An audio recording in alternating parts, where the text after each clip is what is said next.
Hello, I'm trying to watch this meeting and I can't hear anything. I can't see anybody. What's going on? How can I get into the meeting, please? Hello, Sue. We can hear you, Sue. Okay, this is weird. There's nobody else here. All right, there's the No. meeting picture. Yes, can hear for you the fine. participants, I guess she can't hear us. Can you hear us? we can now hear you, Councilmember Yes. Lowing. Now we can hear you. So please start over from the beginning because we couldn't get in until now. Are you asking to speak about something in housing or for this item or no? I wanted to be able to hear. I could see Okay, all nothing right, or hear that's- nothing until All right, just, that's a success. You're in. yes, we're in. Okay. That was the big problem. So now that we're in, I don't need to talk maybe later, but not till I find Yeah, out what's going on. Okay, so are there any other online? Are there any other people that want to speak on items that are not on our agenda? Okay. Amy Ashton.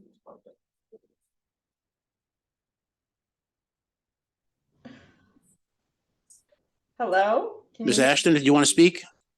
Can you hear me? Yes? Oh, excellent. Good evening. I just wanted to say Amy Ashton, Palo Alto Forward. We're really happy that you've started this committee. We're excited to see the topics you pick up for these meetings. I don't have anything particularly relevant to the ad, but only that we're excited to see what you take up given where we are with the housing element.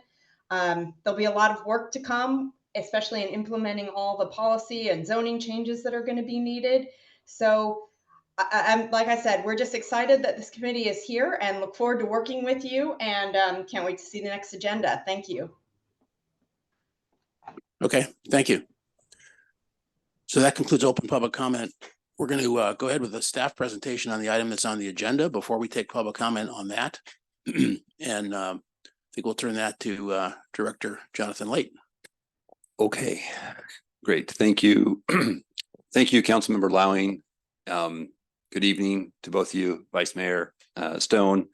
I know there's been some comments, folks not hearing us online. I apologize for the rough start. For folks that are online, we had 4 public speakers, actually 5 public speakers, speaking about items that were not related to the not on the agenda today. So you haven't missed the subject item for which we're talking about. To those in the audience, apologize that our backs are to you. This is not the most efficient way, I guess, for presenting, but I will acknowledge some names. I've introduced again the council members. I'm Jonathan Late. I'm the Director of Planning and Development Services. I'm joined with a number of staff throughout City Hall, which we're happy to introduce ourselves as we begin to speak, or you can get us afterwards if you'd like to know more. So thank you for your indulgence on that. I have a really brief presentation. We have a staff report that we've published online. There were some copies available on the table, and there were a couple of copies of the PowerPoint presentation that you'll see. Medina, if you don't mind, we can go to the next slide. Okay. So we wanted to meet with the ad hoc. The ad hoc members will remember, and for the public, an ad hoc housing ad hoc committee was formed to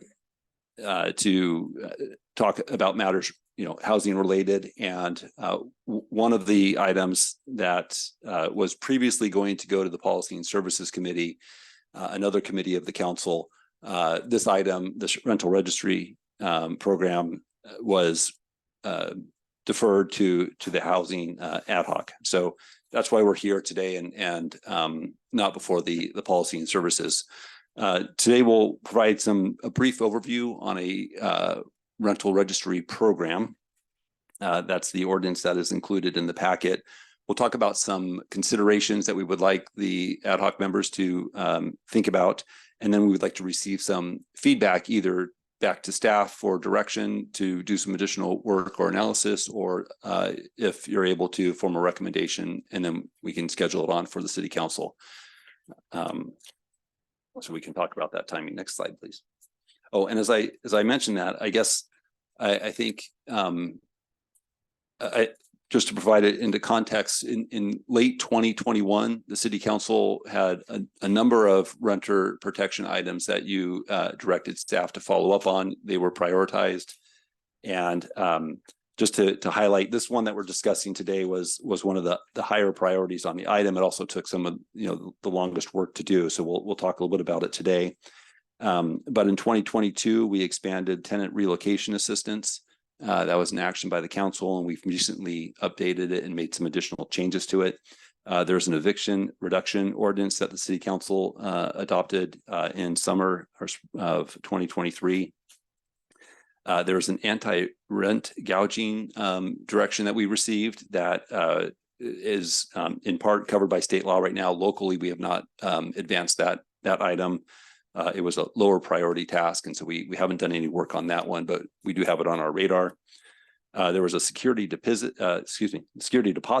limit that was an ordinance that the city council adopted in June 2023. There is a fair chance ordinance that the city council asked us to initiate, and work is underway on that. We don't have anything yet publicly to share, but we're making progress on that. And then a couple of other items. There was a right to counsel. This is something that we're monitoring right now. Again, a lower priority item, but we will be putting some resources on our website to further that direction. And then lastly, improving implementation of existing renter protection policies. Our colleagues over in Community Services is taking the lead on this and having meetings with the Historic Resources Commission.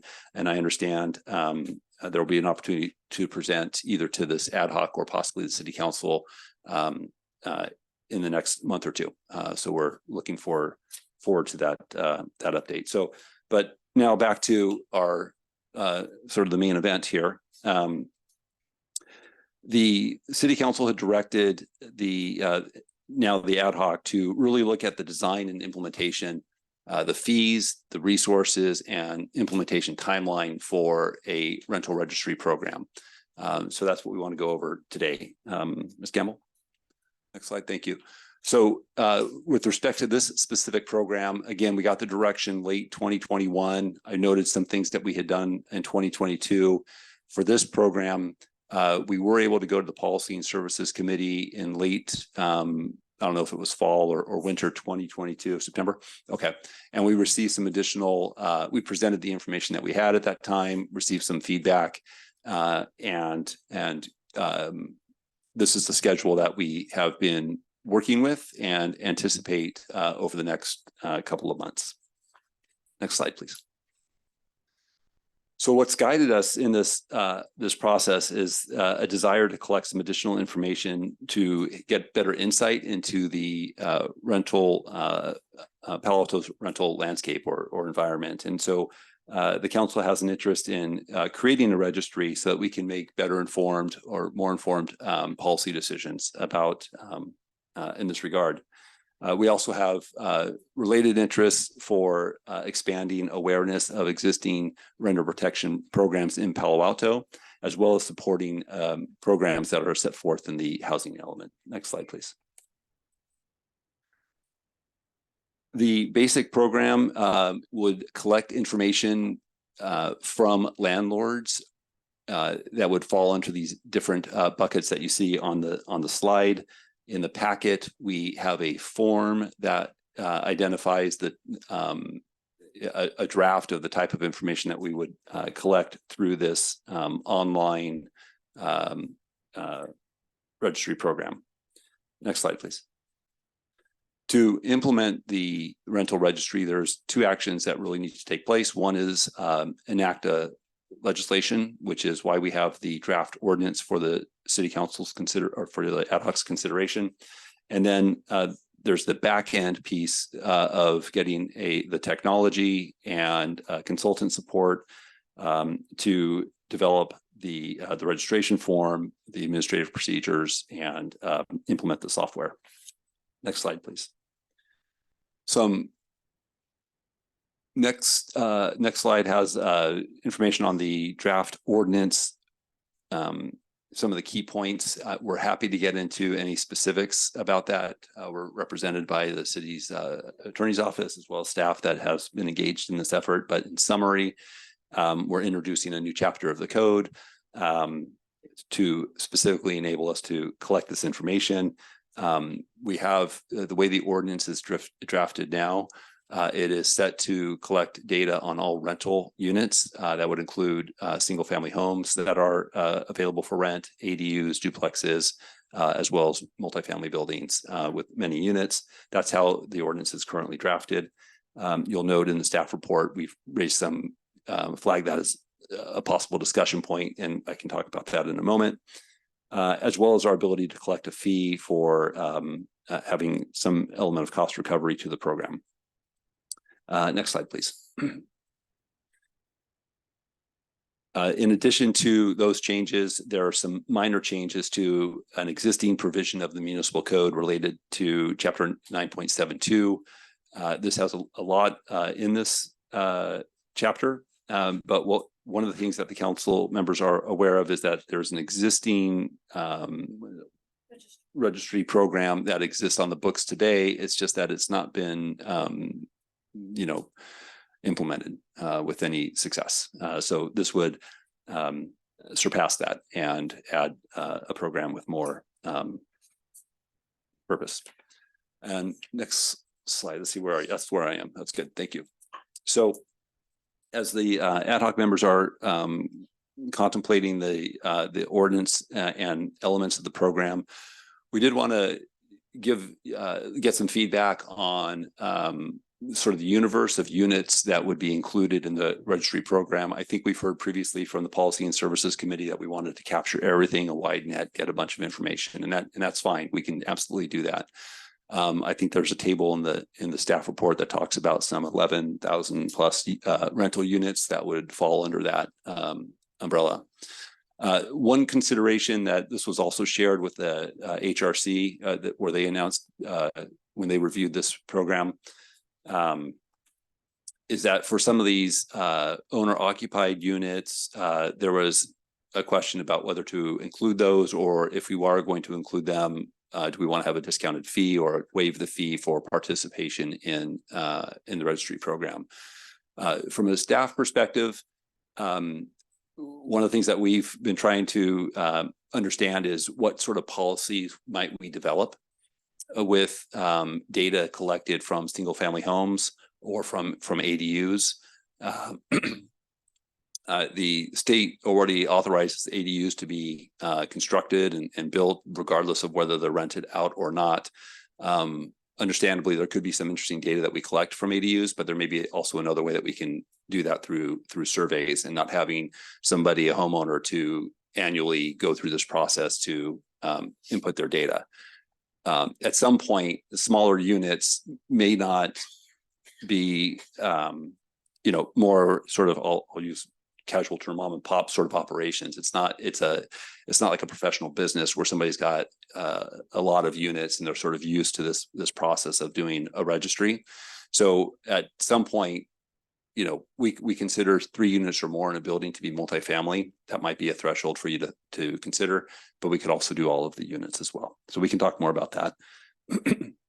If we do exempt units from participation in the registry, that's going to raise the participation fees for the remaining units that are in the program. If we're trying to spread the cost of recovery across all of the participants, if you have fewer participants, there's going to be a higher fee because some of the costs stay static or may stay static, but the how that gets diluted is different. We mentioned in the staff report there are some costs associated with the program. We have we anticipate for 3 years of the program the consultant and initiation costs, implementation costs to be about $250,000. And then we've reported that from some jurisdictions, they have 1 or 2 staff members. Some jurisdictions have reported that 2 staff members is sometimes not enough. We're still assessing what would be necessary here. We do know that we would need a net at least 1 staff member because we don't have the existing resources to administer the program now. But depending on the discussion that we have today, that number may, fluctuate. Just for ballpark purposes, so you have it in the back of your mind, at one FTE that would likely be a part of this program, fully loaded salary benefits would be, you can just round number, somewhere between 175, 200,000, just as a round number for a employee to manage that program. This doesn't include enforcement. Enforcement is another component of the program that we have not factored in yet. And I know this has generated some concern from previous discussions about rental protection programs that we brought before the city council, where we've relied on civil enforcement of the provisions. With this, with the company that we're intending to bring forward to the council, there is some enforcement mechanisms within the software that can be automated and take some of that burden off of staff in terms of alerting a landlord or a property owner that they've not done submitted the form. It could potentially even issue penalties for non-compliance. But at some point, staff's going to have to be involved if we want to continue enforcement at a different level. And so we're still needing to work through that. But if enforcement is a part of this program, that also may have additional implications for staffing, not only at for the program that's administering this, the department that's administering this, but the support operations that may follow it, whether it's code enforcement or the city attorney's office, supporting the hearing officer to have those considerations. So these are all things that we're trying to sort of vet out a little bit more, and happy to answer any questions to the extent that we're able to. And so as I'll end with this, there is some expense, some costs with this, and the city council goes through its budgeting process. You have a list of priorities that you're working on, understanding this program, adding this new program in the context of the other work that you're wanting to see accomplished. We just want you to have that opportunity to sort of weigh those opportunities. Okay, next slide, please. And this is the last slide. We are seeking the ad hoc's feedback. Again, any questions or comments on the program, which I didn't get into a lot of detail in the presentation, but we can answer any questions if you have those. The ordinance that's before you, any feedback on that last slide about the key considerations, and then finally direction to staff to make some adjustments, collect some additional information if we're not ready to go forward to the city council, or if you are ready to go forward and make a recommendation to council, we would welcome that this evening as well. So thank you everyone for your attention, and I'll conclude there. And if I can just add on, hello, Chantel Cotton Gaines, Deputy City Manager. I think John summarized the program elements very well. I just wanted to make sure the committee was aware that based off the council direction, staff went and developed something that could be a program if you are recommending to the council to move forward with it, and the scale varies. And so we did want to make sure that the committee knew that one of your recommendations to council could be a scaled down version of this program, or another priority within all of the council priority objectives that you have as a higher priority than this one. So just wanted to offer that as context. They've done a lot of work to make sure that you had something comprehensive to review, but it is still a choice for the council to consider overall. Okay, I just want to make a couple of preliminary comments. First of all, just to reiterate what Director Late said, is that there already is one of these. We're not creating recreating the wheel, but it's 20 years out of date and it was sort of not implemented. So we are recreating a wheel. But a core reason for that is that the renter population is big and it's growing, and we're going to add 6,000 new units in the next 8 years. And a lot of those that are most affordable are going to be rentals. So we have to be on top of the data and the trends, so we know how to manage that from the standpoint of what's going on out there, quote, in the field. So that's kind of the driving force behind this. I've heard some anecdotal comments of, we're just getting into people's developers' private lives and things like that, which is not the intent at all.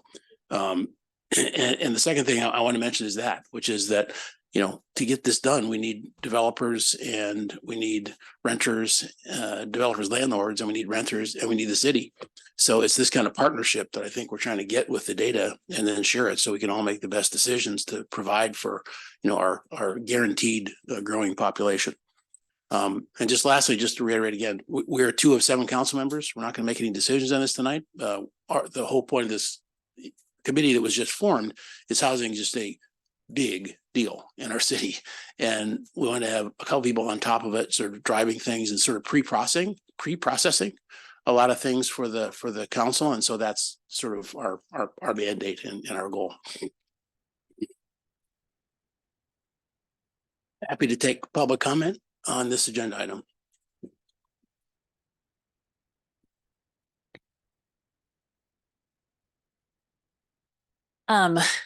My name is Angie Evans. First, I want to say thank you because I know this was a lot of work over the last couple of years. And I know sometimes we really nail staff. So thank you. Very exciting to move forward here. Also, with all due respect, Ed, it is not building 6,000 new units over the next 8 years. It is feasibly zoning for those units over the next 8 years. And I think that's incredibly important because we're talking about building a database and scaling that in relation to the number of housing units that are in existence. So I say that with respect. Okay, so I wanted to talk about a few things that I hope will be included in this and in consideration as you guys are talking about the different options.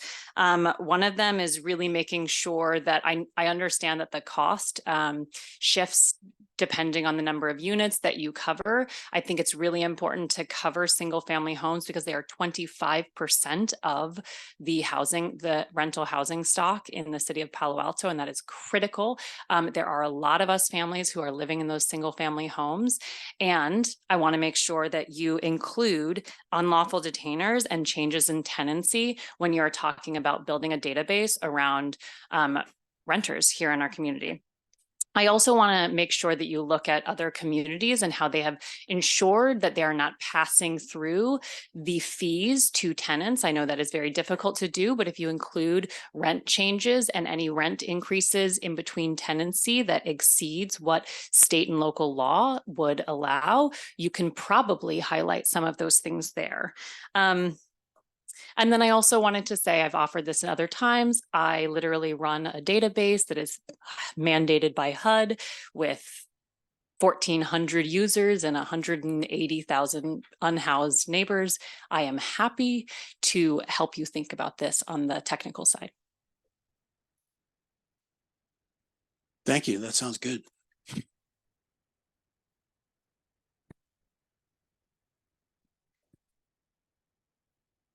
First, I'd like to know who benefits from this program. I have heard nothing about the benefits of this, especially without some form of rent control.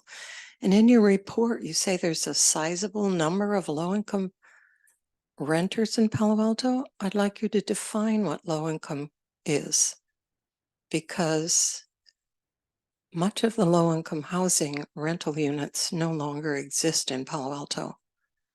The people, if you ask city workers, there aren't even many 6-figure Palo Alto workers who can afford to live here. So without rent control, this project is going to be onerous for both landlords and tenants. And at a $175,000 salary, somebody said, well, I'll take somebody in the audience. I'll come in and do that job.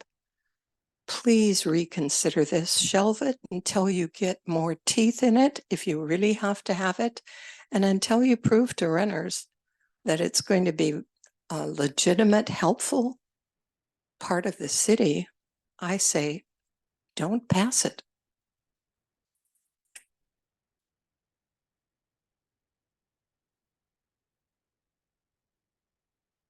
My name is Peter Harasoff. I came to Palo Alto in 1998 to teach mathematics at Gunn High School, where I taught until my retirement in 2015. I've rented the same ADU for the last 25 years until today. and have been, I believe, a model tenant. During the time period, my rent has approximately doubled, so that I spend well over 50% of my after-tax income on rent. Sadly, my landlord informed me in February that this would be my last year here and that I would need to vacate my cottage around December 31st of this year so that he could prep their property, including my house, for sale so as to maximize the return on their investment. I would very much like to continue to live in Palo Alto, where most of my friends are located and where I associate with parents of my former students on the pickleball courts at Mitchell Park and with my former colleagues at Gunn High School. But I'm very uncertain regarding my prospects of finding a place to live in this community. So I support the establishment of a rent registry, but only as a first step, and that it might help to stabilize the situation of people like myself. But even more, I think it would be important to extend the provisions of ordinance number 5543 to properties containing fewer than 10 units, and in particular to ADUs located on owner-occupied properties, as well as to rented single-family homes. I'm not sure how this relates to state law, so that's something that would have to be investigated. I think it would be desirable for the city to establish a rent control board to oversee and regulate rental housing in the city, and for the city itself to build affordable housing. I approached Project Sentinel, which is the organization that I think this council has designated for people to get advice from. You're at your 2 minutes, so could you try to wrap? Yeah. Thank you. Okay, so basically, they didn't even know about Project Ordinance 5543. So we need something more than that. Okay, I had a few other things, but Thank you very much.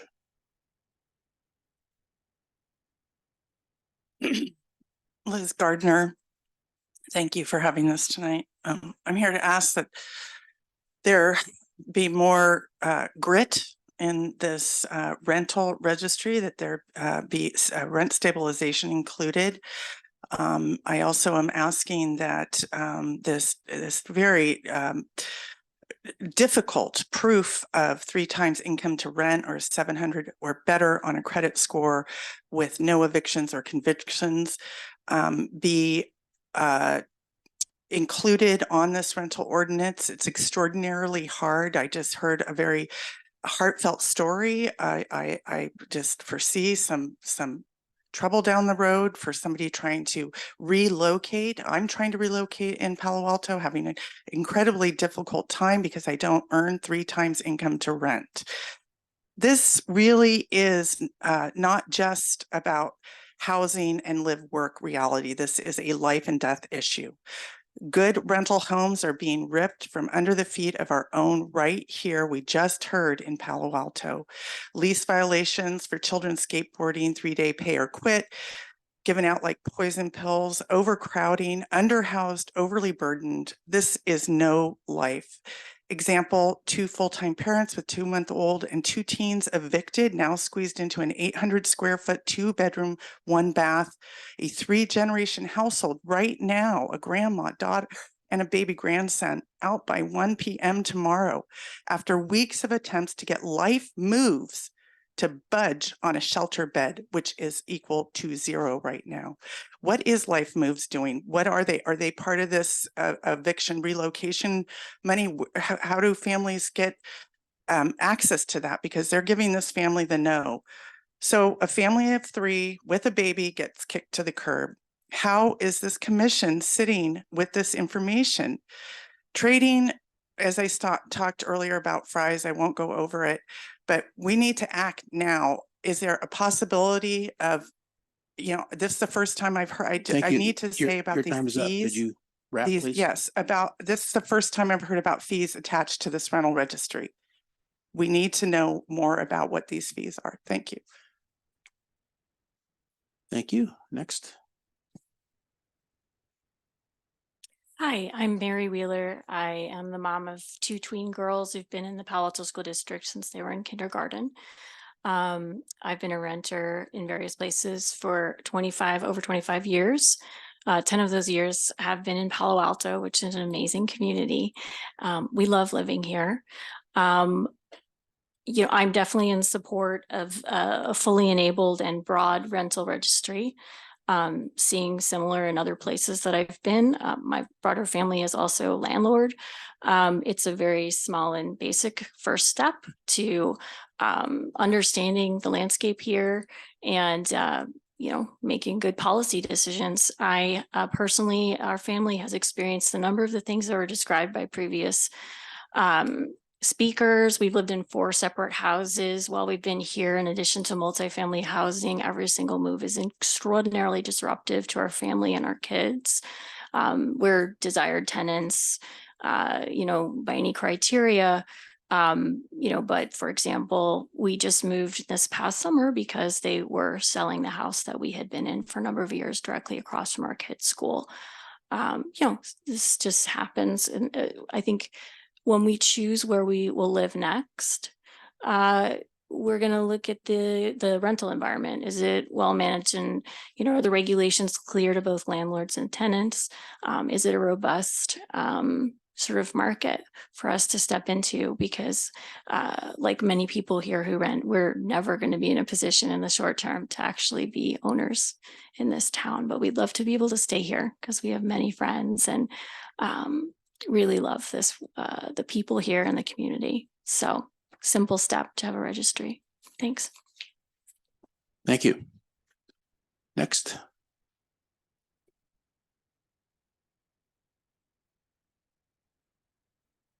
Hi, Council. My name is Emily Ann Ramos. I am with Silicon Valley at Home as a Preservation and Protection Associate.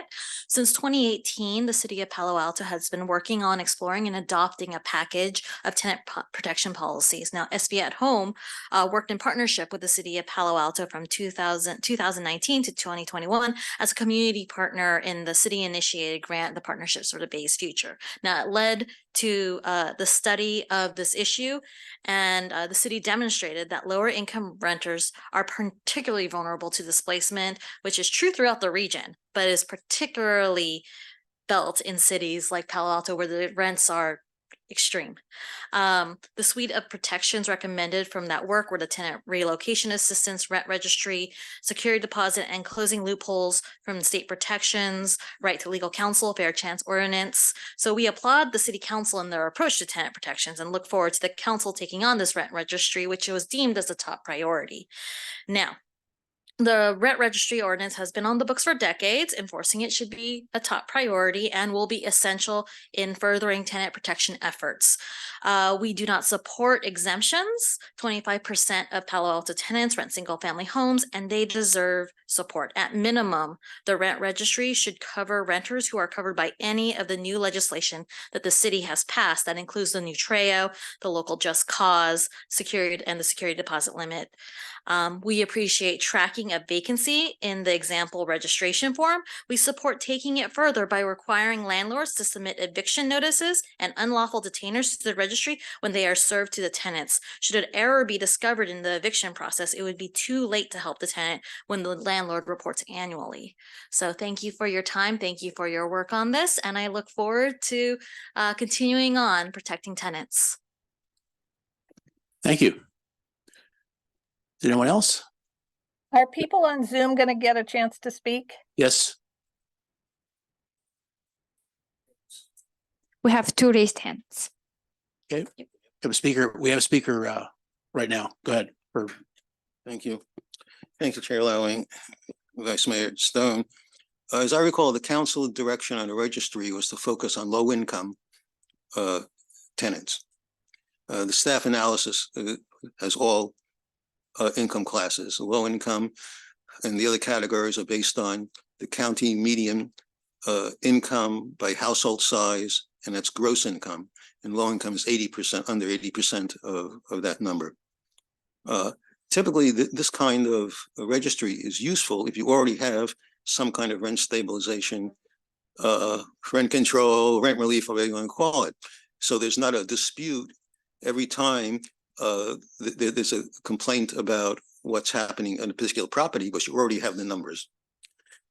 Here, you're just doing it for information purposes. But I think it's useful to look at the history of those measures here.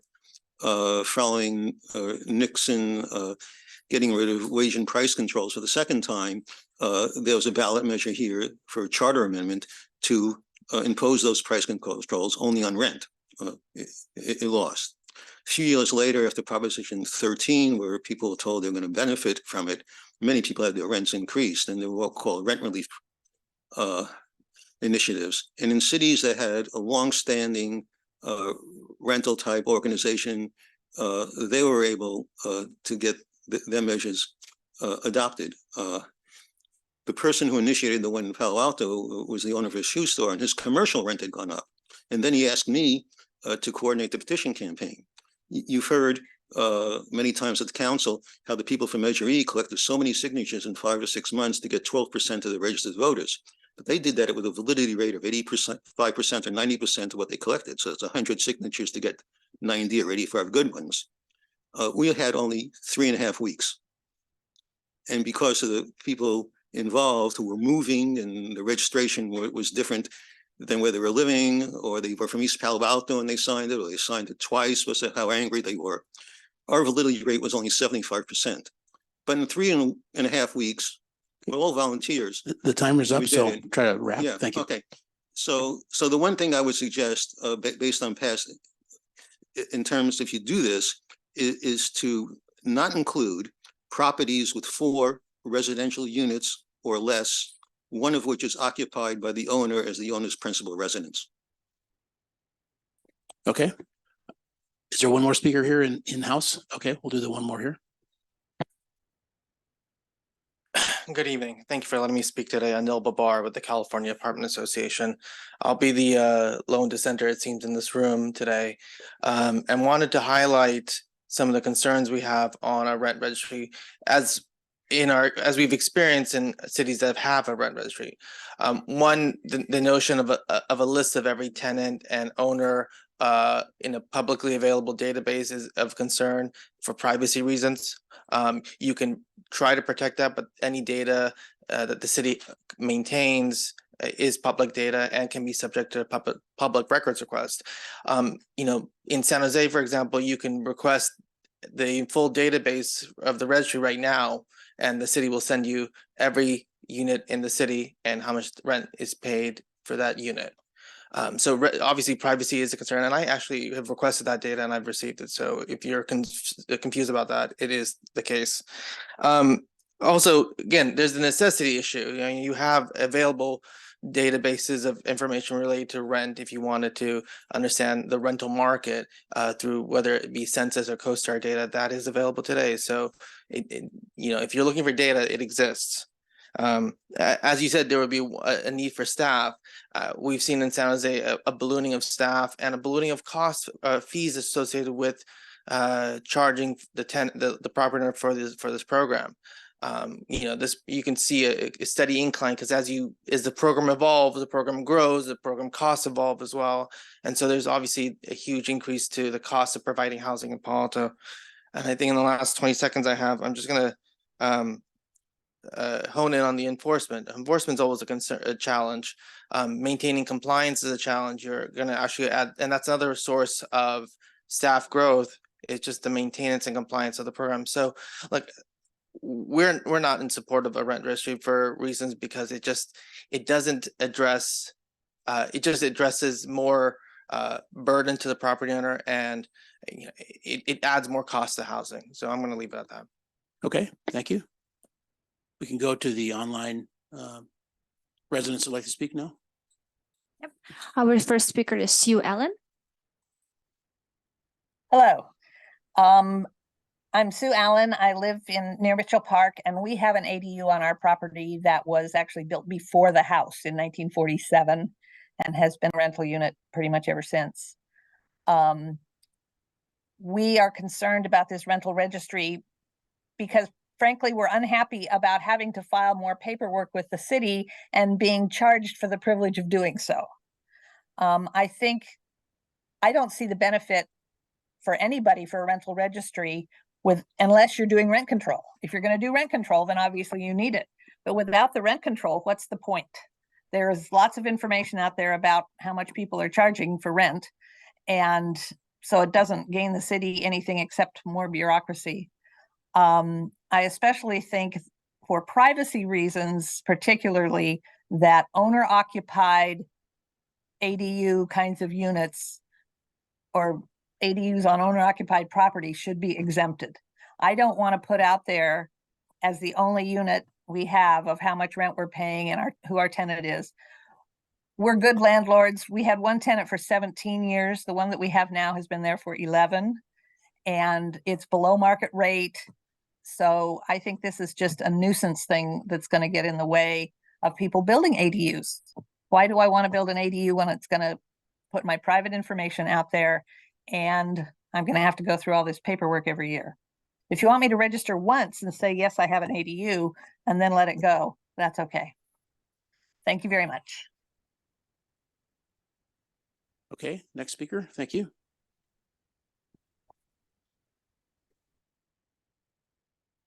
Our next speaker is Daryl Tamander.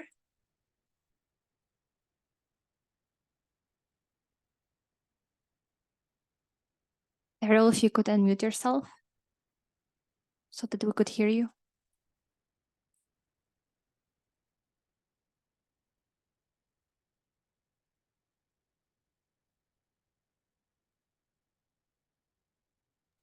Are we unmuted? Yes, I can hear you now. Okay, thank you. I'm Nancy Tamander. We bought a big boarding school house building. It's now deemed historic in Barron Park in 1980. And so we raised our family, 6 children in the main house, and there's an attached back wing that was part of the boarding school, and we rent out 7 bedrooms. And we have been doing this since 1980. Our tenants, it's way below market. We started charging $350 deposit many years ago without a first and last month rent. And it's still the same. And it's, you know, I just can't even imagine that I would have to keep track, and for all the same reasons that the last speaker, Sue Ellen, said. It just is a lot of bureaucracy and paperwork, and for no benefit to the people that live here who are paying for a big giant bedroom and a kitchen and 3 bathrooms around $1,000 a month. We're way below market, and we are not taking advantage. We feel like we're almost providing a service. And you know, we would have, if we get charged a lot of money. I mean, first of all, I can't understand when you have 7 single individual people, 1 per bedroom, would we be paying a percentage of their rental? And 7 bedrooms.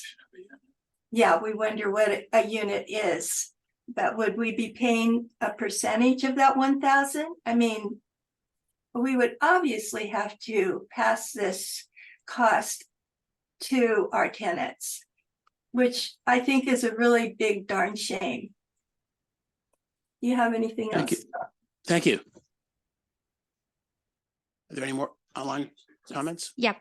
Our next speaker is Cam.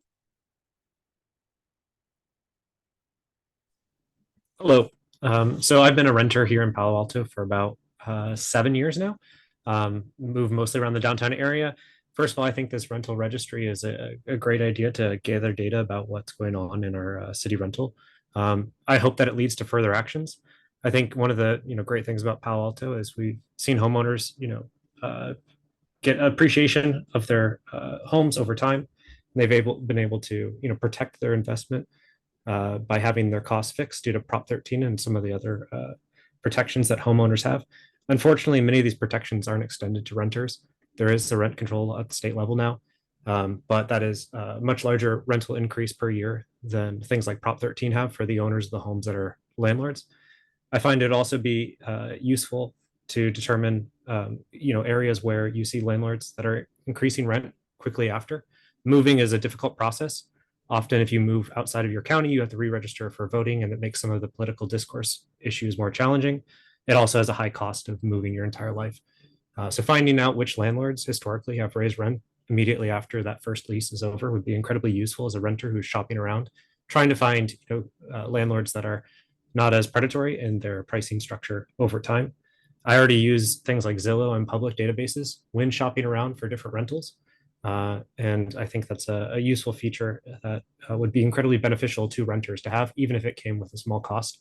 I'd be happy to pay that to make sure that I have some protection from the risk of a sudden price increase that might force me into having to move or disrupt my life in order to try to handle a change in pricing. So glad to see this. Hopefully it leads to further action dealing with the supply issue of housing that is a huge problem in Palo Alto and the surrounding area, and appreciate the time to comment. Thanks. Thanks very much. Our next speaker is Joanne.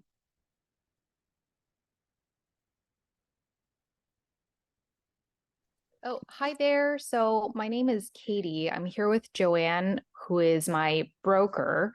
We are both property managers, and we manage over 240 doors in the Palo Alto and surrounding areas. We're here today just because we have so many landlords or housing providers who are in a situation where they, bought their homes back in the 1950s and 60s. They're now in assisted living or memory care, and their children are renting out the properties in order to help offset those costs because memory care and assisted living is so expensive these days. So the idea of charging our housing providers more in order to pay for additional people's salaries, in order to enforce these new rules, in order to do all this extra admin work is a little bit concerning for us, just because we know that this rent is not going to somebody's pocket in order to just, enjoy life. It's going to the benefit of an owner who's probably in their 70s or 80s who needs assisted care. And we're just concerned that this cost, as other folks have mentioned, is going to be passed on to tenants in a way that makes rent even more, prohibitively high. Yeah. That's all I've got. Thank you. Okay, thank you. I don't see any raised hands. Okay, so that concludes public comment on the agenda item. No. Oh, yeah, of course. I thought you meant tonight. Yeah, absolutely. You can email the whole council. You can email the two council members here. You can email Director Light. Definitely. Okay, so we're going to pick up the agenda item. Is there any particular way you would like us to address this or structure it? So one option is we could just take some of these on the key considerations, a couple of these top ones, and kind of see where we go on that. Skip maybe some of the other ones like implementation for now, but then go back to the ordinance, which picks up a number of the things. Oh, So in other words, sorry, council member. Looks like somebody had just raised their hand. I don't know if you want to honor that now. You did close the public comment period, but wanted to flag that. okay, there's just one. Okay, let's go back to it. 2 minutes. John Elman. If you could unmute yourself, and you have 2 minutes to speak.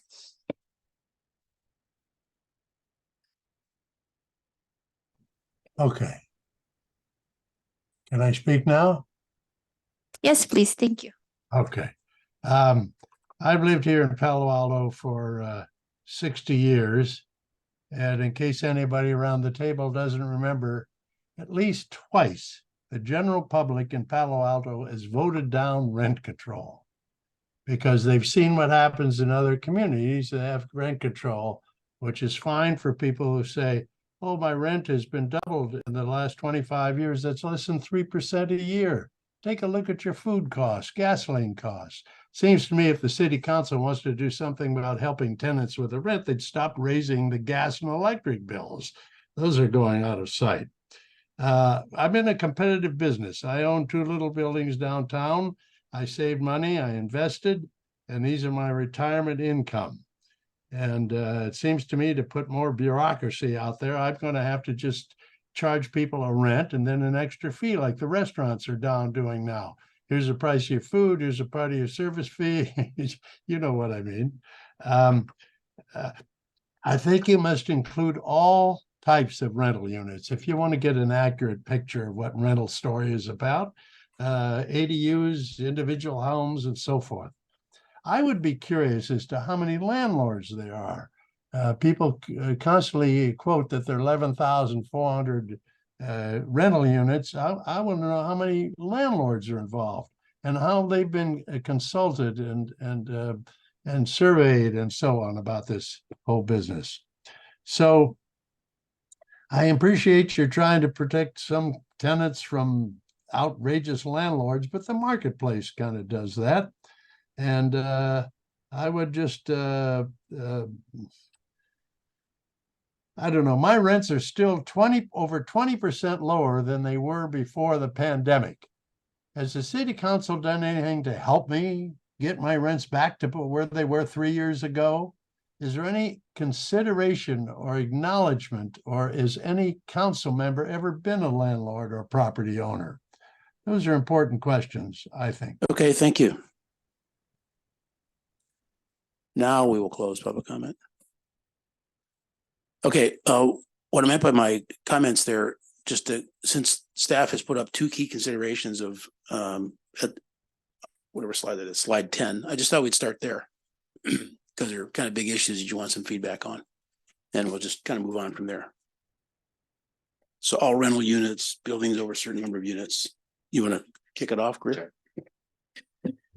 Thank you. And yeah, first, just want to thank staff for taking this as one of council's top priorities and moving this forward. And overall, very happy with this program, especially to see where it was. It's in its initial phase when it came to policy and services last September, and where it's come. So appreciate that. A lot of discussion around whether we need a rental registry. I think Ms. Ramos said it really well, said he's been working on several renter protections. Staff gave us a good recap on that as well. And I think anytime we're dealing with these particular issues of renter protections, someone on council always asks the same question regarding like, well, is this something that is, is this a necessity? And asking generally questions about data, since we tend to be so data driven.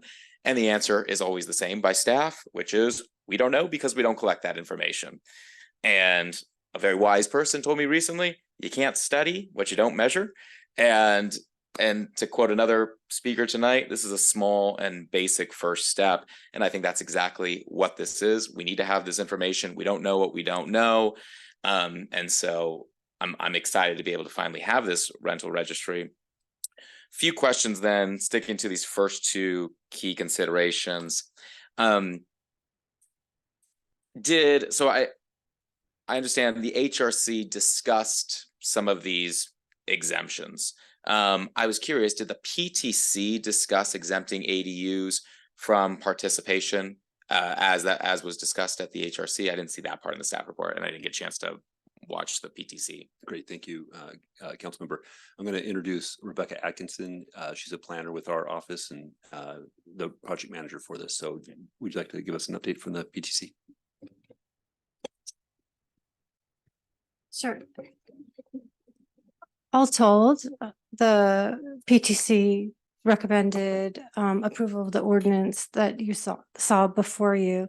The only difference were the track changes that staff did after and in response to the PTC. So the PTC did recommend inclusion of all rental units, similar to the Policy and Services Committee. It was the HRC that recommended support for the basic framework of the ordinance and the registry, but they wanted additional consideration of possible exemptions. Great, thank you. And my understanding was really they encouraged a discussion by council of that. Okay, wonderful. And so the PTC discussed those possible exemptions, but decided to recommend it would apply to all units. I don't remember that was actually, I wouldn't characterize that as a major component of the discussion at PTC.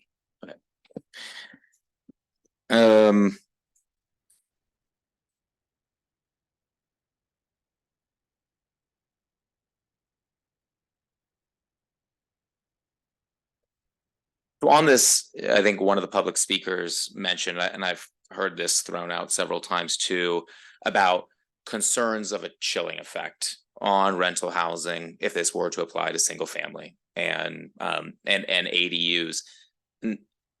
Do we have any non-anecdotal evidence that would support that? I've talked to several, especially kind of rental housing advocacy groups about this, and they've all said there is no evidence that there's a chilling effect. Has staff found any that maybe further supports then this kind of staff recommendation as well about the consideration of the 3 units or less being exempt? Yeah, I don't believe there's any empirical data on that. Okay, thank you. So I was of the mindset when I was on policy and services discussing this, and it hasn't changed now. We're doing this registry in large part to collect data. Single family homes are making up 25 to 30% of a rental housing stock. And by exempting those types of houses, we're weakening the integrity of our data. And again, this is meant to support our staffs and our decision-making moving forward as we continue to consider future renter protection policies, and having the data that really shows a holistic view of our city's rental stock is critical. So I would not be supporting having exemptions. And I believe this did come up at the PTC discussion briefly. I thought an interesting argument around the concerns of discriminatory housing practices and the concerns that within single family and ADU units, by not having any type of oversight of those units, that we could see potential kind of proliferation of those type of practices there.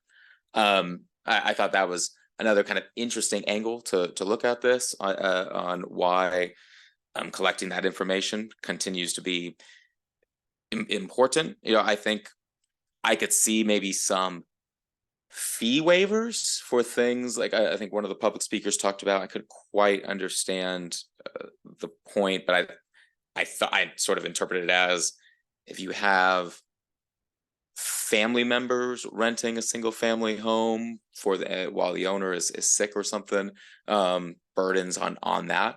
I could see maybe some limited fee waivers for a situation like that.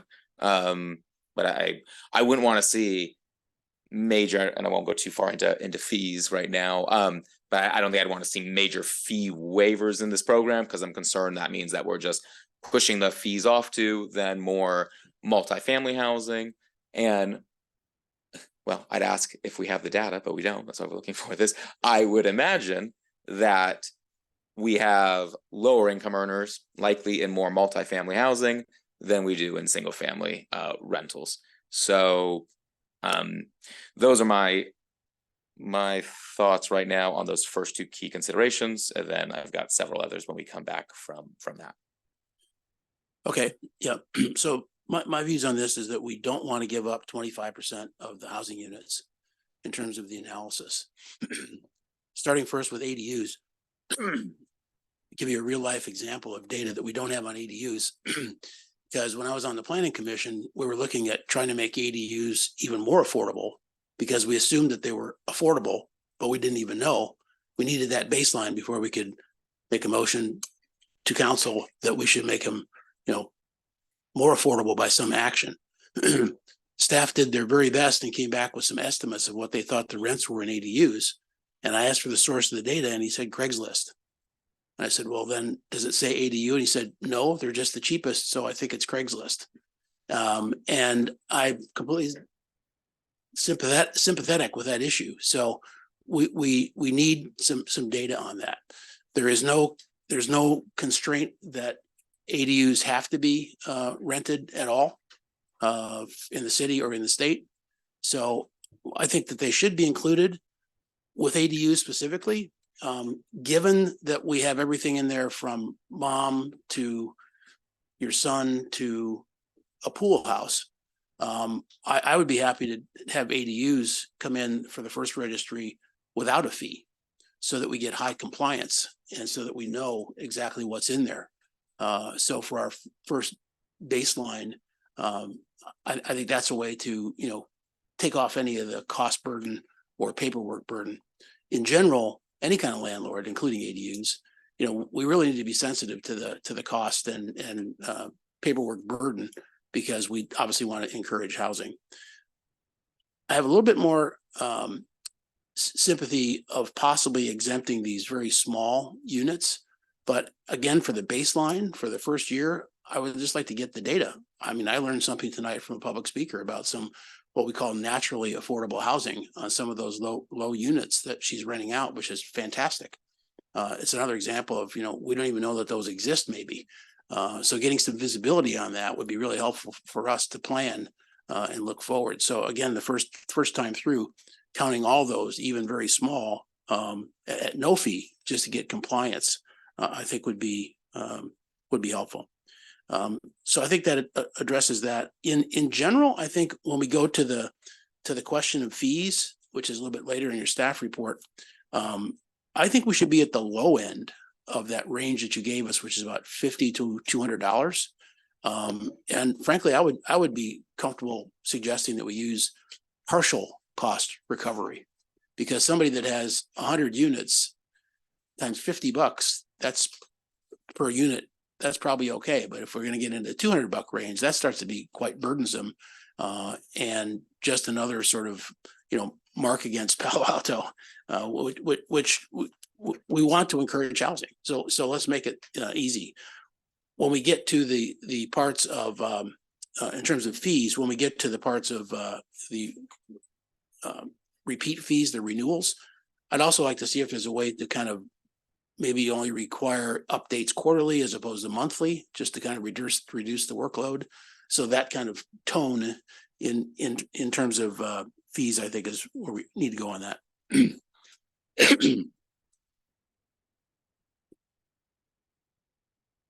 Okay, you want to jump into other things, or we can just go down the items as they're listed in the actual ordinance, the first one being the initial registration? Chair, I just wanted to offer on the fees Okay. as well. I heard a voice, but I didn't know. I know, sorry, I have a whisper. Sometimes it comes out loudly, sometimes it doesn't. I just wanted to make sure that it's also in the mind of the committee members for a program that is not fully cost recovering, that's coming from the general fund at the end of the day for the actual cost to the city. And so just continuing to bring this in context of all the other things you have going at that point, it would be a trade-off of some sort for other programs that the council has interest in funding. So the fees actually link to also what you're willing to commit from the general fund.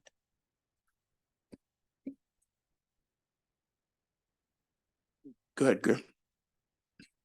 Yeah, thanks, Ms. Conn-Gaines. And I think when this does come back, whether the referral is to bring this to council or whatnot, being able to have maybe a breakdown of looking at 50, 100, 150, or the 200, the far range, what that then means for the general fund for that trade-off.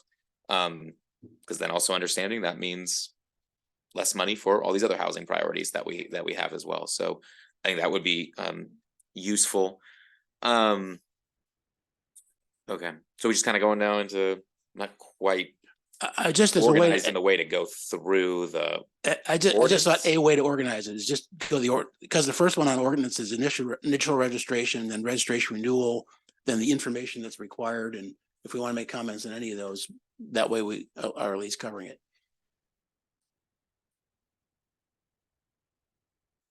It's okay with the chair. I'll just go through my. Yeah. I didn't organize it No, that I'm way. waiting. Good. So okay, Good. thank you. Sorry, staff. You're gonna have to deal with two different approaches here.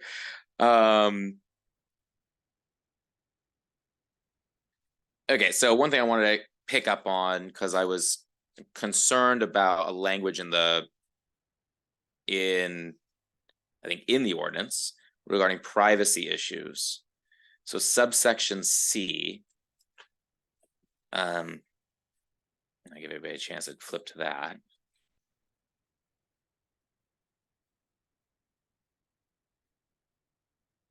So that says that under the California Public Records Act, individualized rental registry information may be disclosed. Can you explain that a little more? Like, what kind of information would that provide in the event of a PRA request? Oh, great. So I'd like to now introduce Jennifer Fine to respond to that question. Thanks. Good evening. I'm Deputy City Attorney Jennifer Fine, and I'll address this question. The reason we specify individualized rent registry information is because the kind of larger statement is that staff won't be posting the individualized information. This kind of like live database is not within the proposed ordinance. So we're stating that on our own action, we're not going to be distributing the individualized data.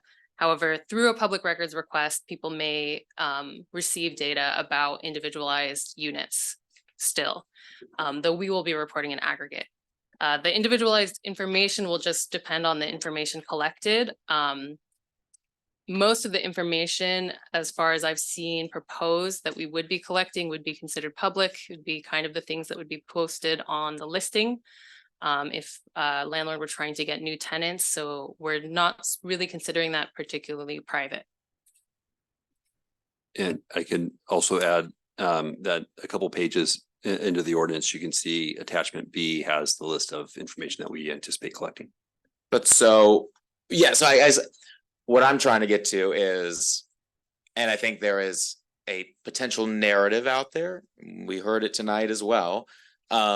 This idea that that somebody can make a PRA and get all of the public information about people, I think individual people's kind of living situation. I guess let me give an example that's easier. Let's say I'm a renter, so make myself as the example. Someone would not be able to make a PRA request and say, I want the rental information of Greerstone in Palo Alto. And then they're going to be able to get Greerstone lives at this address, pays this much rent, is under whatever. It doesn't collect that information. It doesn't collect the personal information of the actual tenants, correct? That's right. Currently, there's no proposal to collect the names of the renters or anything like that. But if I maybe can ask a question, we do collect information on rental units, and if somebody knew where a tenant were and to look at the data, they'd be able to back into how much is being paid. Yes. Looking at the registry. Yes. Yes. Would that be broken down? So I appreciate that. So would that be broken down further into specific like unit number, or just this is what's paid for this type of unit for a 1-bedroom apartment at this apartment complex?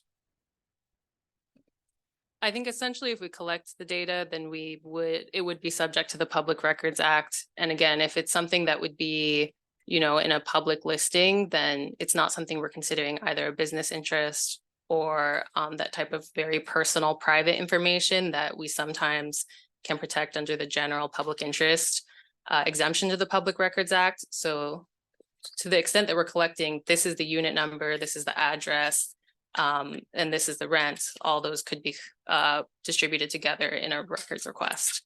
Okay, thank you. That makes me feel much better about that. Well, okay, so great. Since I have you, might as well ask my other law question. On enforcement and penalties, the one thing I'm curious about, I know we don't have specifics yet on the actual what penalties would be assessed, but do you see any way that it would be lawful to structure the penalty for non-compliance to prohibit a landlord from being able to increase the rent during the time that a landlord is out of compliance? Essentially a rent moratorium until that rent is paid. I'm sorry, until the data is entered into the system.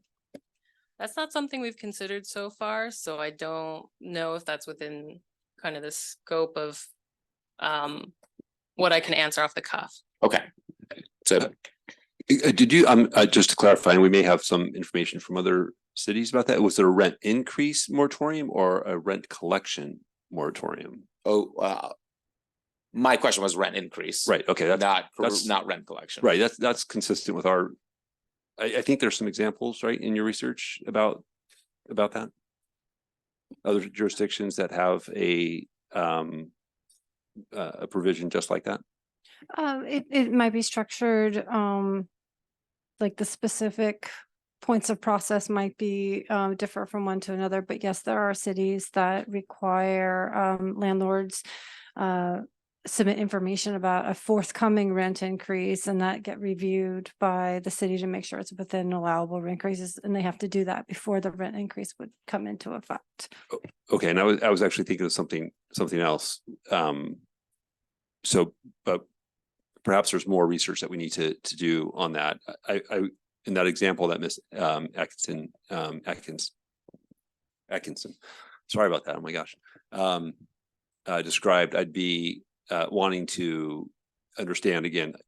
So I'm sensitive about staff resources, and you're hearing some sensitivity about budget.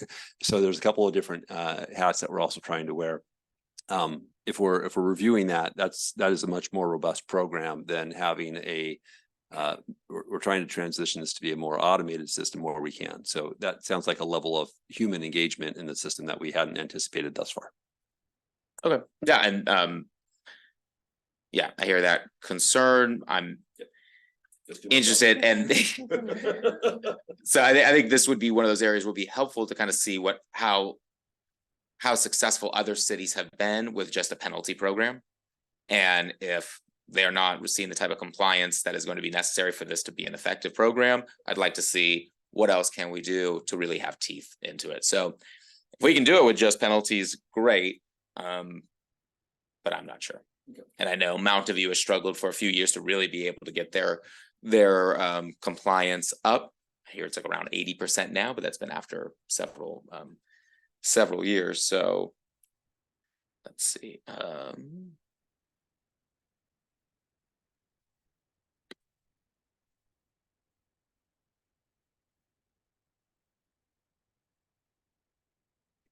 And that may also be opportunity. I'm just jumping in while you're checking your notes. That may also be opportunity for the scale up option in this program too, knowing that you want to do the program and maybe not be able to accomplish everything the first year, like you've mentioned, Councilmember Lowing. So maybe that's something where if you aren't entirely clear based off the research we see for other cities, that's something you could tweak between a first year of the program and a second year of the program. So just getting it established being, it sounds like one of your primary goals. Great, thank you. Do you want me? I just have a few more. Do you want me to continue, or we can trade off? Or I can piggyback with you. We got all kinds of options. Okay, why don't we do that? Give me a little break. Okay, I had one other privacy thing in you at some point in 9.65.040 talk about trade secrets and proprietary information, which is not going to be exposed to the public. But what is that? Tell me what that is. Yes, we put this in as a reference to the exemption in the Public Records Act for trade secrets and proprietary information. From what I've seen so far, we wouldn't be collecting anything that we would consider a trade secret or proprietary information. It's the kind of information where the value of it is derived from its secrecy. Its value goes down the more, like if it is known. Those kinds of things might be if we're purchasing a software or an algorithm, you know, the algorithm or the software code itself is proprietary information, so we wouldn't distribute that exact formulation. We've considered arguments that rent is proprietary or trade secret, but again, because it is widely distributed as part of its normal business practice to attract tenants, we don't really think that it fits into the Public Records Act's exemption. Yeah, I would think rent, you can find that out by walking in the door and saying, I'm looking for an apartment. What does it cost? So. Yes, that's part of our understanding too. Yeah. Go ahead. If you're ready to go. I'm ready. Oh, so one thing, actually kind of wanted to follow up on something Councilmember Lowing was talking about, the possibility of like waiving fees in that first year. I thought that's interesting idea. Again, it'd be good to be able to compare that to general fund obligations, what that's going to look like. If we go down that route, and I'm open to that, I'd want to make sure though that we're still assessing penalties during that time, and maybe it's a 2-3 month warm-up period. But I think we need to, if we're not assessing penalties, we're not going to get any compliance. Mountain View, before they had any type of consequences or penalties, had a 9% compliance rate within their program. So I would imagine we should be expecting the same if we don't do that. So we want to make sure that we continue with that. And then again, overall, I'm happy with what I'm seeing here. I do think, and I heard a couple of public commenters mention this as well, would like to see within the tenancy information section under reason for current vacancy. So this is not in the ordinance, but in the form.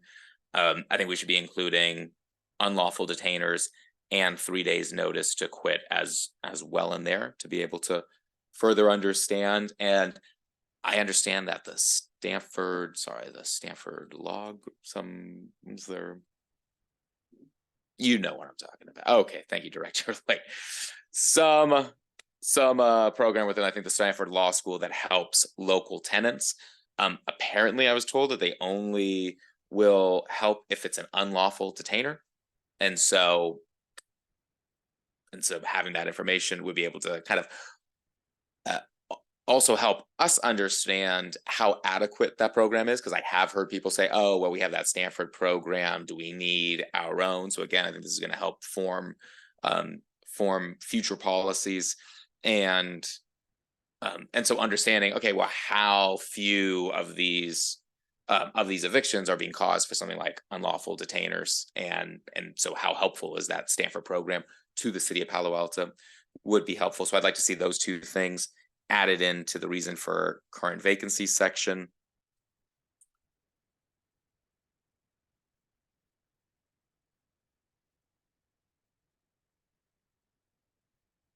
And then I think my only last question here is, so I was unclear about staff's response to the PTC's like minimized reporting recommendation. And so is staff in agreement with that recommendation and is only including that we don't collect fees on those event-based reporting? I guess I'm just kind of confused about PTC recommendation, staff's thoughts, and where we're at.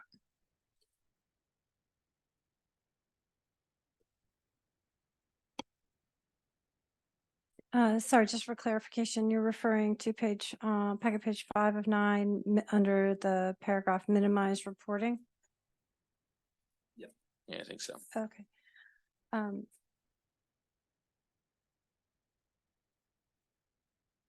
In general, then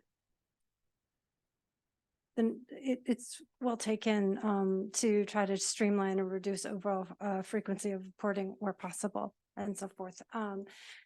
But in general, you have the initial registration, and then you would have a registration amendment, the following year and so forth. So it would be like once a year, either you would be registering, and then if nothing happened the second year, it would be an annual affidavit or renewal that way.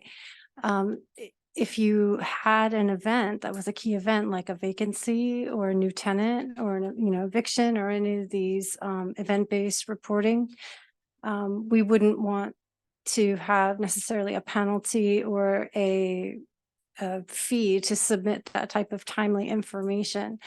But at the same time, PTC was considering or suggesting potentially, if you have done some kind of event-based reporting within a certain window, then you wouldn't have to do your annual affidavit or your annual renewal. And that's the time when we would be collecting the annual participation fee. So staff didn't necessarily see a way of streamlining that particular thing. So the way I also understand it is we want the annual registration to be a part of the system. And so the PTC was asking to, waive that if there's a qualifying event. What we're saying is let's have the annual fee, at the regular schedule, and throughout that reporting period, we don't charge for any any additional changes that may be required throughout the year. So we always collect a fee, but you could have access to it throughout the whole year to make changes without a fee. Gotcha. That's how we've tried to address the commission's concern about, trying to reduce the frequency of reporting. But a landlord still has to report within a certain time frame of do. a vacancy. They do. Okay. Yeah. Okay. Sounds good. And that's Uh, what's in the ordinance now. Yeah, one of the things we changed in the ordinance in response to that PTC concern was in the event-based registration amendments, we asked for it to be reported within 30 days. The concern from PTC was that, 3 or 4 events may happen week after week, and then they expected to keep going back to the registry and making those amendments. So we put a larger time frame on essentially at the end of it, let us know what happened. Additionally, we removed one possible event-based registration amendment requirement. And these are options that you can consider as well. Other ways to streamline would be to reduce other event-based registration requirements. Yeah, that was actually the next section I was going to go to as well. So this is ham and eggs is working real good here. On the event-based registration amendments, we need a good acronym for that. Just to make it official city business. What I was referring to just a little while ago is that, if somebody has 100 units in their building, that's not a lot of buildings, but they could be every day having a change. Somebody moves out, somebody moves in, they change the rent or whatever. So I wouldn't want them reporting every day just because it was a change. And I'm not sure that we actually need them to report every month. Once we have the baseline there, what about quarterly? I mean, that would reduce our burden as a city and their burden to fill out all the paperwork. So if that puts us behind in some way, that's the question I'm asking. Because I mean, I can see large landlords having to hire a person themselves, a half-time person to do all this management, if we have to do it like 30 days from the moment that it happens. It just doesn't feel like we would be penalized by not having that data come in every 90 days or so on. And then of course we could look at it in subsequent years. So maybe just a clarifying question. Are you suggesting that there's no update at the event, but you collect the events and then you update them at a certain point? It's like estimated taxes. You have 4 dates at which you report. Yeah. Whatever happened in the first quarter, then you fill out a report within 15 days or that, or you could have it even due at the end of that day, end of the quarter.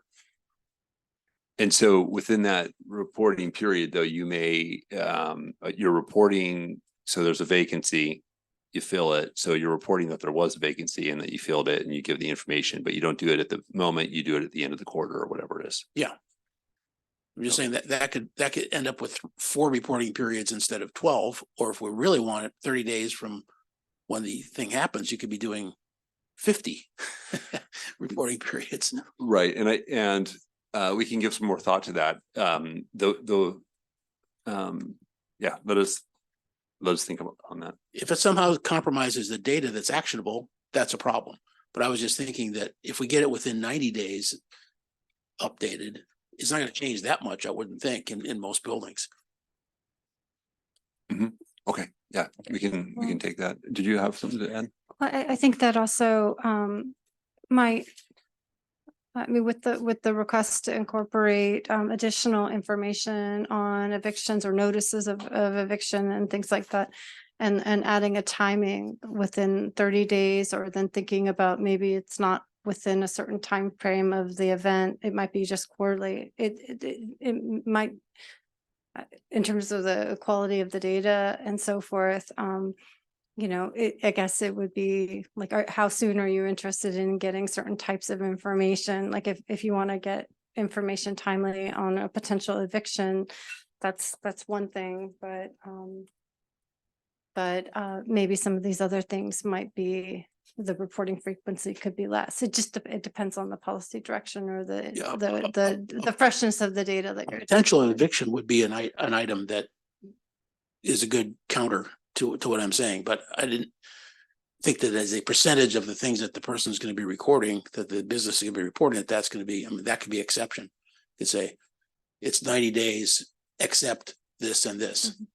And if the data is late coming back to council by 90 days, we're used to that. So, you know, I'm hoping that we're going to have the narrative that this is good for everybody. Eventually, it's for the landlords, for the residents, and obviously council as well, so we can help create some policy decisions. And I don't want to send out the other message that we're doing everything possible to make it hard to get renters in or put buildings up. So any way we can streamline that, I think we should. As I guess was pretty consistent with what PTC already said. In your table 1, pardon? Yeah, sure. Thanks. So just because I thought the point about the eviction concern was my concern with this as well. And we've seen apartment complexes over the last year or so kind of doing quick mass eviction notices, and it took a long time for the city to be made aware that these were happening. And thanks to groups like PARA and other advocates, they were able to bring it to our attention. And so I would imagine staff is kind of thinking that, yes, this is going to be used to inform our policies, give us good data, but that it could also raise a red flag when those type of events are occurring, correct? And the same thing, I would imagine, like unlawful rent increases too during a short span of time. I mean, is that something that staff envisions this being used for? Eventually, yeah, I think that's maybe part of a phased component, but I'll look at my colleagues to see. Yeah, please, if you have more to add. I think that this addition in this underline and strikeout, basically the underline within 30 days would be a pretty important policy consideration for you as a committee, as well as at city council. Where are you now? Under event-based registration amendments. So page 3. Page 3. Yeah, that's where I am. Oh no, I know the red line version. That's why. So staff added this in response to the PTC suggestion for streamlining, because if you give a certain window period for people to be able to register or do an event-based registration amendment, that might be somehow helpful for some of the example reasons that Jen Fine just shared. But I do see this as a potential policy consideration, and perhaps the underlined within 30 days could be removed, but that it could be, or it could be a different time, Well, you might choose to have 2 sections there. Right. One for routine, just, Exactly. Here's who moved in, who moved out, and others for what Vice Mayor correctly called, emergencies or red line situations that we can help prevent. And I think that's a really good point of the differences there, because the administrative consideration for the staff running the program will be significantly different for routine things versus some of these more egregious, larger eviction cases that you're speaking about. And so the frequency that's occurring probably will be less. And so having that be within a certain number of days would be more helpful for the city to know, as opposed to the routine things, which could possibly be quarterly. And I think that's definitely, something to think about in terms of the phasing, that we can try it out as that 2-tiered and see how that works, and reevaluate from there as you go forward. That works. Thanks. And I also just like to reference other registries that we've tried at the city that if they are too onerous or don't have the compliance, things like the Vice Mayor reference make it difficult for the data to be useful. So I think that is really important for us to create something that we can actually maintain and use in a useful way to inform the city, as opposed to data collection for data collection's sake, and not in a sustained way that gives us what we're actually looking for.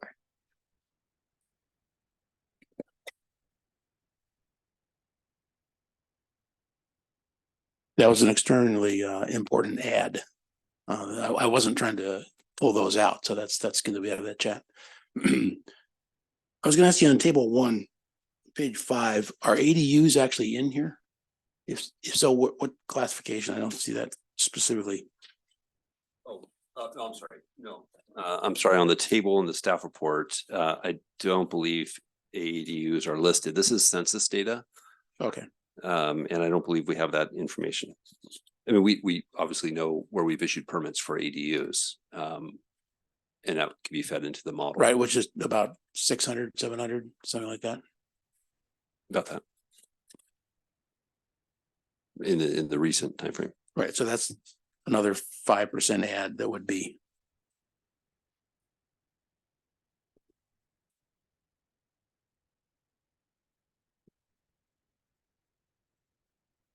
Okay, the other thing that's somewhat related to what we just talked about is that when they have to give their quarterly reports or whatever they are, I was wondering if there was a way, and this might be harder than the subject we were just on, but if there's a way to have the larger landlords report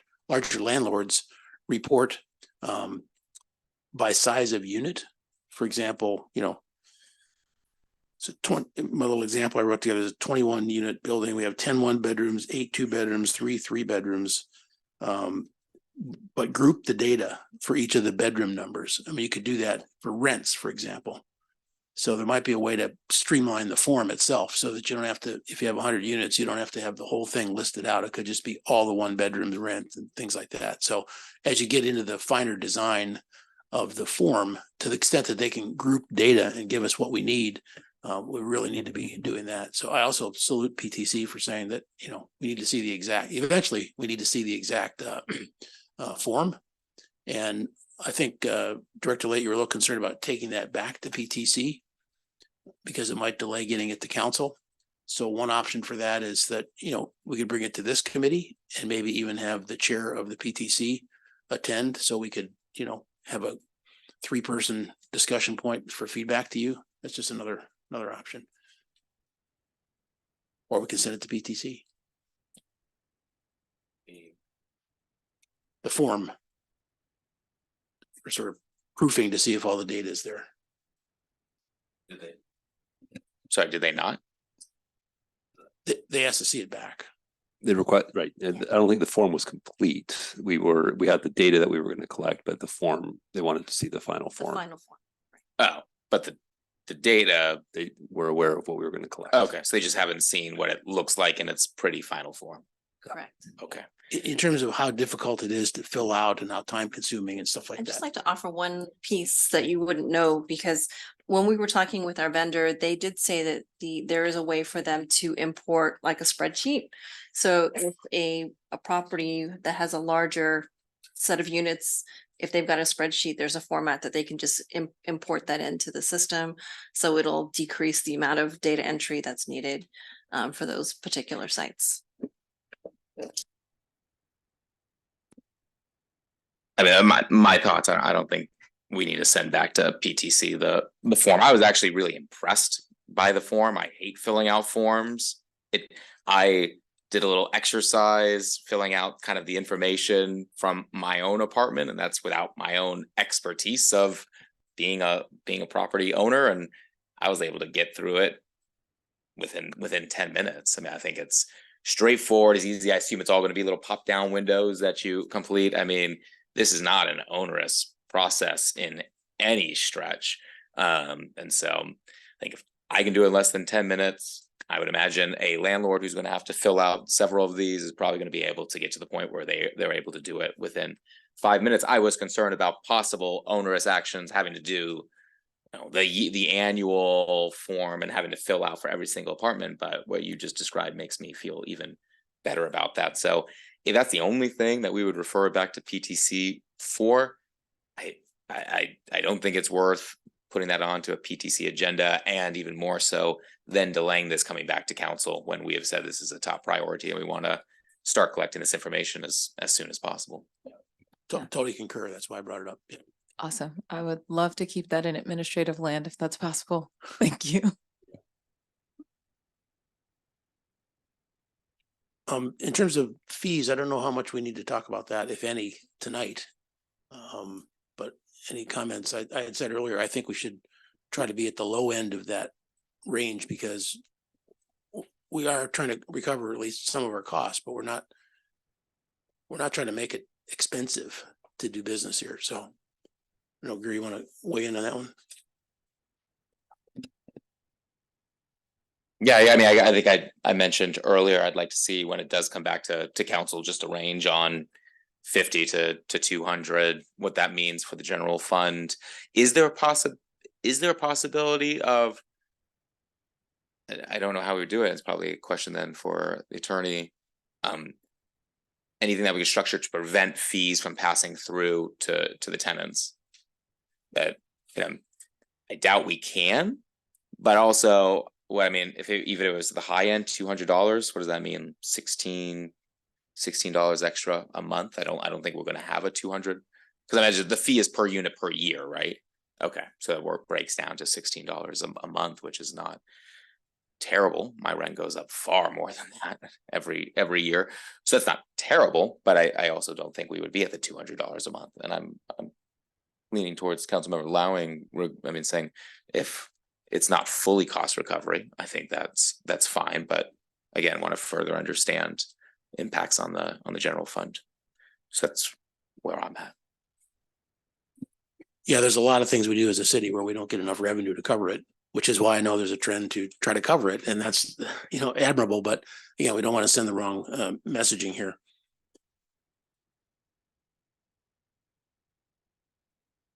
In terms of giving direction to staff, do you have any further comments on if we want to take a stance tonight on exemption ADUs and smaller homes, as well as smaller rental units, as well as potentially waiving those fees?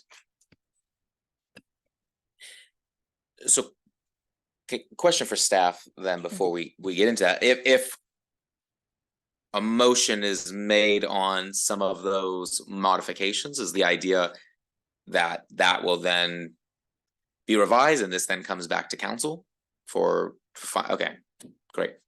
And okay, great. Then I'm happy to move forward if we can figure out where we I saw Director Lay taking a lot of good notes. All his notes are perfect. Great. On the fees, I did want to note, with the current cost described in the staff report, that does not include enforcement. So we will do our best when bringing this back to the council to estimate cost in as much as we can. But I did want to make sure that was clear. This is to run the program, to get all the data. It's not all of the compliance dreams that we have in mind. So the general fund burden could potentially be more, or it could be a resource allocation question of staff being pulled from something else to do this. So we will do our best to be able to quantify that, or at least describe it. But I did want to make sure that you were aware of that. No, just give you an idealistic thought, not a quantitative thought. That I'm hoping that the idea of, if we make this, not too onerous and not too costly, then we're going to have a lot less enforcement and collections and all that. So, make it sort of an incentive to, the first time through, for example, in ADUs, let's not make it cost anything. Let's just get the data, and maybe we get 75% right away. And that's a lot more than we have right now to know of the ones that are being rented, what it's going to cost. So we have to do enforcement. Don't misunderstand that statement. I get that, but there are ways to build in, goodies into this so that it helps, that you don't have to do as much enforcement. Obviously, that's better.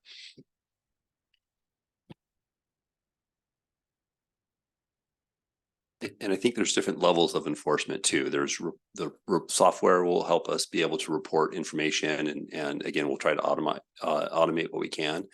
And so maybe there's just different tiers. It sounded like Mountain View's experience, sort of ramped up over some time. I would expect our program to have, some, growing pains too.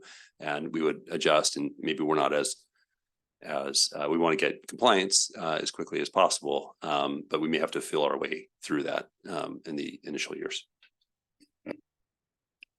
Yeah, and I think that's fine, but I think we want to make sure that we're learning from the lessons of those who've come before us and recognize what happened with Mountain View. We don't want to repeat that. Thank you to Mountain View for taking that first step. So good. Should we attempt to motion? Is that what staff's looking for? Yep, sure. You want me to- I think just to make it simple, relative to the draft right now, I think we want to maintain this program for all units and not exempt any. And the second thing is to exempt initial fees for ADUs and buildings smaller than 5 units. What does that mean as far as percentage of? So let's look at the graph. Try to put some form. Okay, so we're looking at, so under 5 units? Yeah, so that takes away 13% if we go with that. And this doesn't have to be a motion, by the way. It's kind of weird voting of 2. It's just It'll be giving you feedback. Consensus is fine. Consensus? Yeah, consensus of what you prefer. I think this group of 2 has consensus on that, so. I agree. I just think it would be very funny if there was 1 yes and 1 no, and you just keep canceling each other out. But I think consensus enough so staff knows what edits to make before getting it to council. Well, another way to do that is just to say that, we recommend your proposal here on the rental registry program with that one exception. Because fee waiver to ADUs and less than 5, I think I said. Because that's kind of what you want, and then you can add whatever else you want on top of that. Like, it's from the staff perspective, like writing the staff report when this is recommended to council, can you only say housing ad hoc committee recommendation if we actually make a motion, or is just the conversation enough?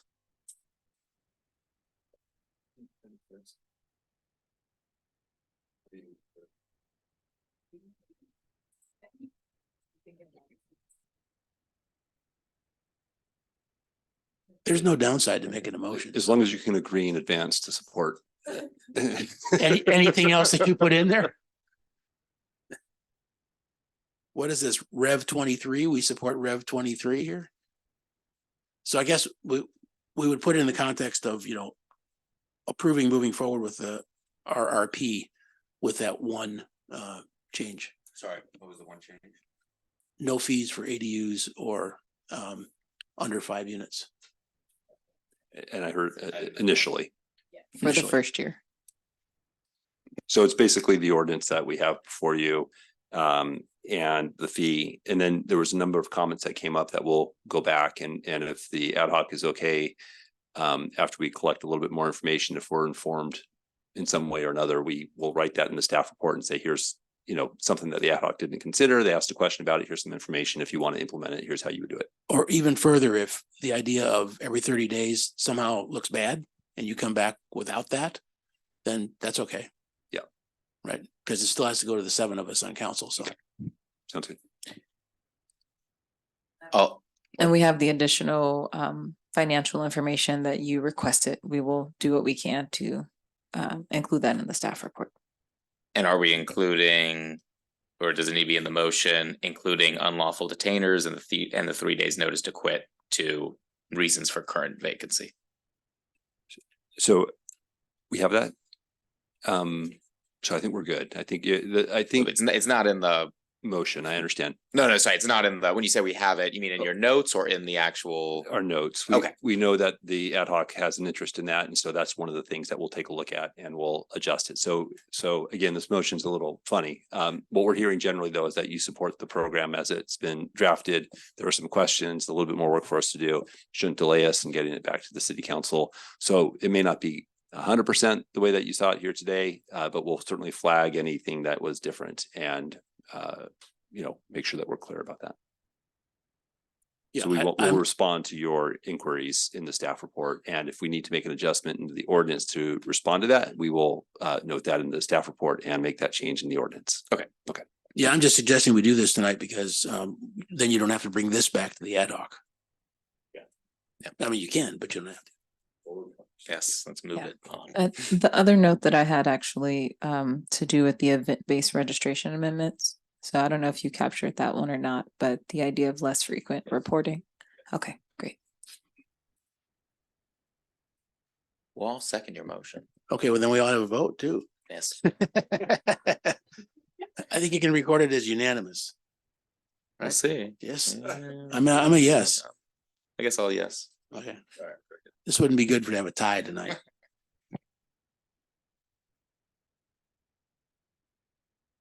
Oh, I'm sorry. I almost forgot to say that I really appreciate getting data points from the other cities. Not that we ever should exactly duplicate that, but it's a lot of nice things to consider as we try to make a decision.